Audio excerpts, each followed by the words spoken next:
অনেক সময় দেখা যায় যে আমরা কিছু মানুষ দুনিয়াতে কোনো অভাব অথবা কোনো কষ্ট অথবা কোনো দুর্দিন কোনো দুঃখ কষ্টের মধ্যে পড়লে আমরা অনেক সময় হতাশ হয়ে পড়ি অথবা অধৈর্য হয়ে পড়ি। একটা পর্যায়ে এরকম আমরা কথা বলি যে আমার জীবনে শুধু কষ্ট ছাড়া আর কিছুই হয় না। মানে একটা পর্যায়ে একটা অসন্তুষ্ট কাজ করে, তাই না? একটা জিনিস সর্বপ্রথম খেয়াল রাখতে হবে যে এটা দুনিয়া, এটা জান্নাত না। জান্নাতে কোনো দুঃখ কষ্ট, কোনো অভাব, কোনো ত্রুটি থাকবে না, পরিপূর্ণ থাকবে সব দিক। দুনিয়াতে কোনো মানুষ দুনিয়াতে কোনো মানুষ পরিপূর্ণ না, কোনো না কোনো দিক অভাব থাকবেই, ঘাটতি থাকবেই। সেই জন্য মনে রাখতে হবে, ধৈর্য ধরতে হবে, হতাশ হওয়া যাবে না। কারণ দুনিয়াতে কোনো মানুষ 5 দিক পারফেক্ট হইতে পারে না, কারণ আল্লাহ তাআলা দিবে না। মানুষ দেখবেন যে অনেক ধন সম্পদ আছে, অনেক টাকা পয়সা আছে, কিন্তু তার সুস্থতার অভাব। অনেক মানুষের দেখবেন যে অনেক কিছু আছে, তার সন্তান নাই। অনেক মানুষের দেখবেন অনেক অর্থ সম্পদ ক্ষমতা অনেক কিছু আছে, সুন্দর বডি ফিটনেস আছে, সব কিছু আছে, কিন্তু দেখবেন তার মেয়ে সন্তান আছে, ছেলে সন্তান নাই, বা ছেলে সন্তান আছে, মেয়ে সন্তান নাই। আবার কারো আছে কোনো সন্তানই নেই। মানে মূল কথা হচ্ছে যে এটা দুনিয়া, এটা কোনো জান্নাত না।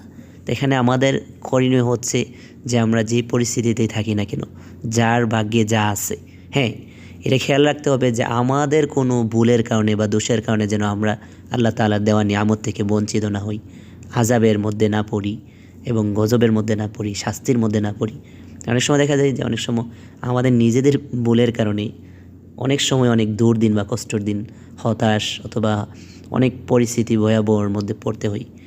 এজন্য নিজেরা সচেতন থাকতে হবে। আর একটা বিষয় খেয়াল রাখবেন যে মমিন ইমানদারদের কষ্ট দুঃখ থাকবেই।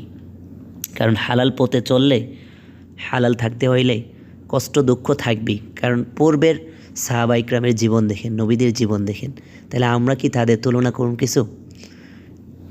তাদের মধ্যে তাকান। আর ইমানদারদের দুঃখ কষ্ট আল্লাহ তাআলা অনেক সময় দুনিয়াতে কেন দিয়ে জানেন?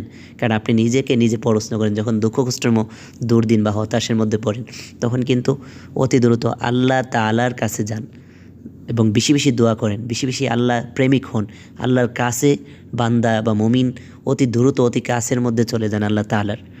যখন বেশি সুখে থাকবেন দেখবেন অনেকটাই দুনিয়াবিক আপনাকে সুখ শান্তি আল্লাহ থেকে বেশিরভাগ ভুলিয়ে রাখবে। তো এই জন্য মমিনের জন্য দুঃখ কষ্ট মানে এখানে হতাশের কোনো কিছু না। কিন্তু খেয়াল রাখতে হবে যে আপনি সঠিক পথে আছেন কিনা, আপনি কি মমিন নাকি আপনি কোনো গুনার মধ্যে জড়িত।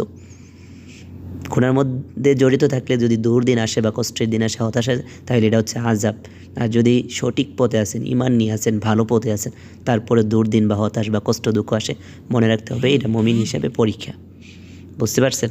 কিন্তু এটাই খেয়াল রাখবেন যে এটা জান্নাত না, এটা দুনিয়া।